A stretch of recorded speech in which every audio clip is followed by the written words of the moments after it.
Assalamualaikum warahmatullahi wabarakatuh. Perkenalkan, kami dari kelompok 1 yang terdiri dari Kartika Safitri, Mailiza Lianti Maulida, Muhammad Abid Abdullah, Syifa Nabila, dan Tono. Ini kita akan menjelaskan materi tentang revolusi Cina. Revolusi sendiri bisa diartikan sebagai perubahan sosial dan kebudayaan yang berlangsung secara cepat dan menyangkut pokok-pokok kehidupan masyarakat. Revolusi Cina ditandai adanya gerakan yang dilakukan untuk menumbangkan dinasti Manchu dan juga dengan perubahan kebudayaan masyarakat dalam membangun kehidupan yang lebih baik. Ada beberapa faktor yang melatar belakangi revolusi Cina, yaitu pemerintahan Manchu telah mendapatkan pengecapan sebagai pemerintahan yang kolot, kekalahan Cina dalam peperangan melawan Jepang, terjadinya korupsi dan pemborosan yang semakin meningkat, salah satunya di Istana Manchu, munculnya kaum intelektual Cina yang ingin menjatuhkan dinasti Manchu dengan paham-paham yang bersumber dari Barat, hilangnya kepercayaan rakyat terhadap dinasti Manchu, dan revolusi menumbangkan dinasti Manchu. Revolusi menumbangkan dinasti Manchu. Tumbangnya dinasti Manchu pada akhir 1912 merupakan tonggak awal perubahan pola pikir rakyat Cina yang menjadi lebih modern dengan paham demokratis dan nasionalis yang berdampak pada pergerakan nasional rakyat Cina, menghapus kebiasaan feudal yang berlangsung berabad-abad. Revolusi ini dipimpin oleh seorang revolusioner bernama Yuan Xinkai yang diangkat menjadi presiden di pemerintahan baru. Namun, pemerintahan yang dijalankan bersifat diktator, bahkan membubarkan sistem parlemen Cina dan dianggap sebagai kegagalan revolusi pertama di Cina. Sampai akhirnya ia meninggal. Pemerintah terpecah dan menjadi kacau, apalagi ditambah dengan imperialisme Eropa dan Jepang, hingga muncullah penolakan dari penduduk menengah atas yang menandakan revolusi Cina atas penjajahan negara asing di sana. Untuk mendukung gerakan tersebut, maka muncullah sebuah partai nasionalis oleh seorang pemimpin pasukan bernama Sun Yat-sen. Revolusi intelektual, revolusi menumbangkan dinasti Manchu. Revolusi akhirnya terjadi setelah pemberontakan Wuchang, di mana pasukan dari tentara baru, tentara Cina yang diorganisasi berdasar sistem modern, memberontak melawan dinasti Qing pada tahun 1911. Tentara ini mendukung Sun Yat-sen dan memproklamirkan Republik Cina. Republik resmi didirikan pada 1 Januari 1912 setelah Revolusi Qinghai yang dimulai dengan pemberontakan Wuchang pada 10 Oktober 1911, menggantikan dinasti Qing dan mengakhiri lebih dari 2000 tahun pemerintahan kekaisaran di Tiongkok. Republik resmi didirikan pada 1 Januari 1912 setelah Revolusi Qinghai yang dimulai dengan pemberontakan Wuchang pada 10 Oktober 1911, menggantikan dinasti Qing dan mengakhiri lebih dari 2000 tahun pemerintahan kekaisaran di Tiongkok. Sejak berdiri sampai tahun 1949, pemerintahannya berpusat di Tiongkok daratan. Pemerintahan pusat mengalami pasang surut dan menanggapi lordisme 1915 sampai 1928, invasi Jepang 1937 sampai 1945, dan perang saudara Tiongkok 1927 sampai 1949. Dengan otoritas pusat terkuat terjadi selama dekade Nanjing 1927 sampai 1937.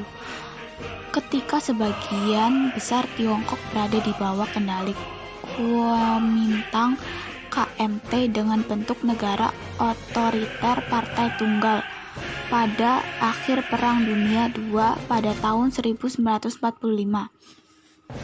Kekaisaran Jepang menyerahkan kekuasaan atas Taiwan dan pulau-pulau sekitarnya kepada sekutu, dan Taiwan ditempatkan ditempatkan di bawah kontrol administratif Republik Tiongkok. Legitimasi transfer ini diperdebatkan dan merupakan salah satu aspek dari status politik Taiwan yang juga diperdebatkan.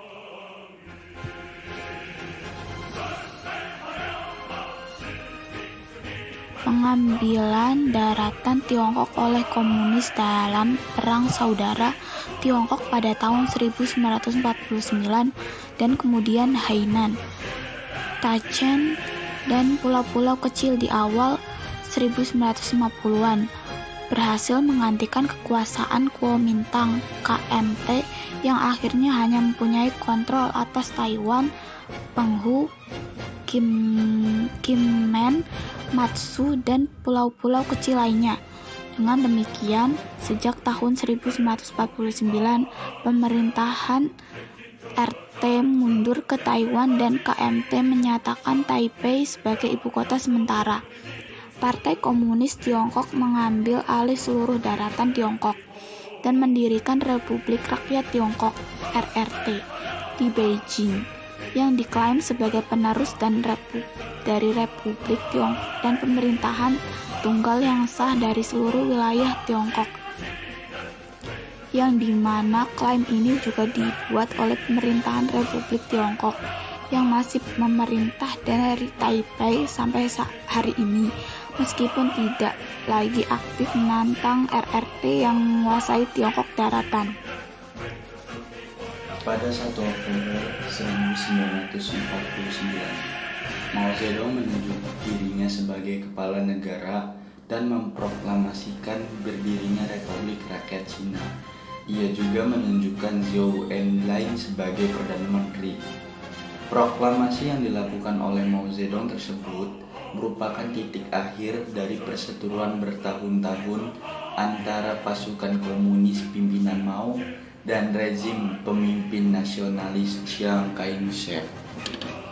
Dikutip dari History.com, dalam memperjuangkan paham nasionalisnya, Chiang mendapatkan dukungan uang dan senjata dari pemerintah Amerika Serikat.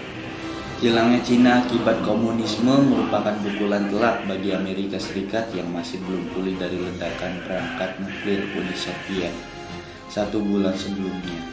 Jatuhnya Cina ke tangan pemimpin berpaham komunis dianggap Amerika Serikat sebagai ancaman baru dalam pergolakan internasional yang saat itu belum stabil. Sampai saat ini, tidak ada gencatan senjata atau perjanjian damai yang pernah ditandatangani. Dan terdapat perdebatan mengenai apakah perang saudara ini telah berakhir secara resmi. Hubungan lintas selat telah terhalang oleh ancaman militer dan tekanan politik dan ekonomi, khusus atas status politik Taiwan, dengan kedua pemerintahan secara resmi berpegang pada kebijakan satu Tiongkok. Republik Rakyat Tiongkok secara aktif masih mengklaim Taiwan sebagai bagian dari wilayahnya dan terus mengancam Republik Tiongkok dengan invasi militer. Jika Republik Tiongkok secara resmi mendeklarasikan kemerdekaan dengan mengganti namanya dan mendapatkan pengakuan internasional sebagai Republik Taiwan, sebaliknya, Republik Tiongkok membalas dengan mengklaim Tiongkok daratan dan mereka berdua melanjutkan pertarungan atas pengakuan diplomatik.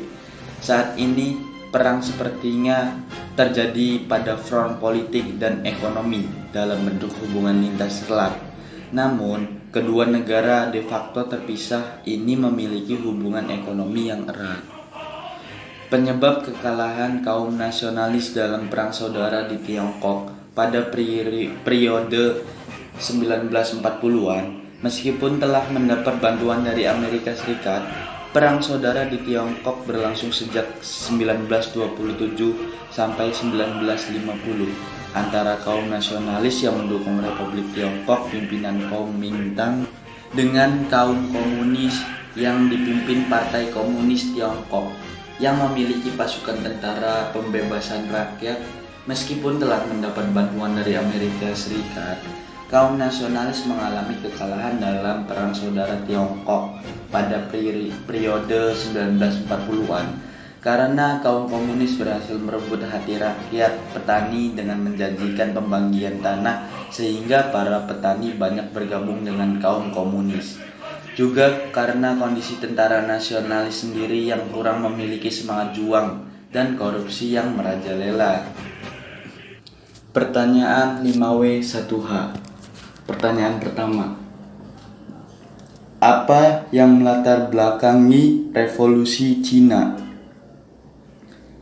Nomor 2. Di mana Mao Zedong memproklamasikan berdirinya Republik Rakyat Cina? Nomor 3. Siapa yang memimpin revolusi atau seorang revolusioner yang diangkat menjadi presiden di pemerintahan baru Cina?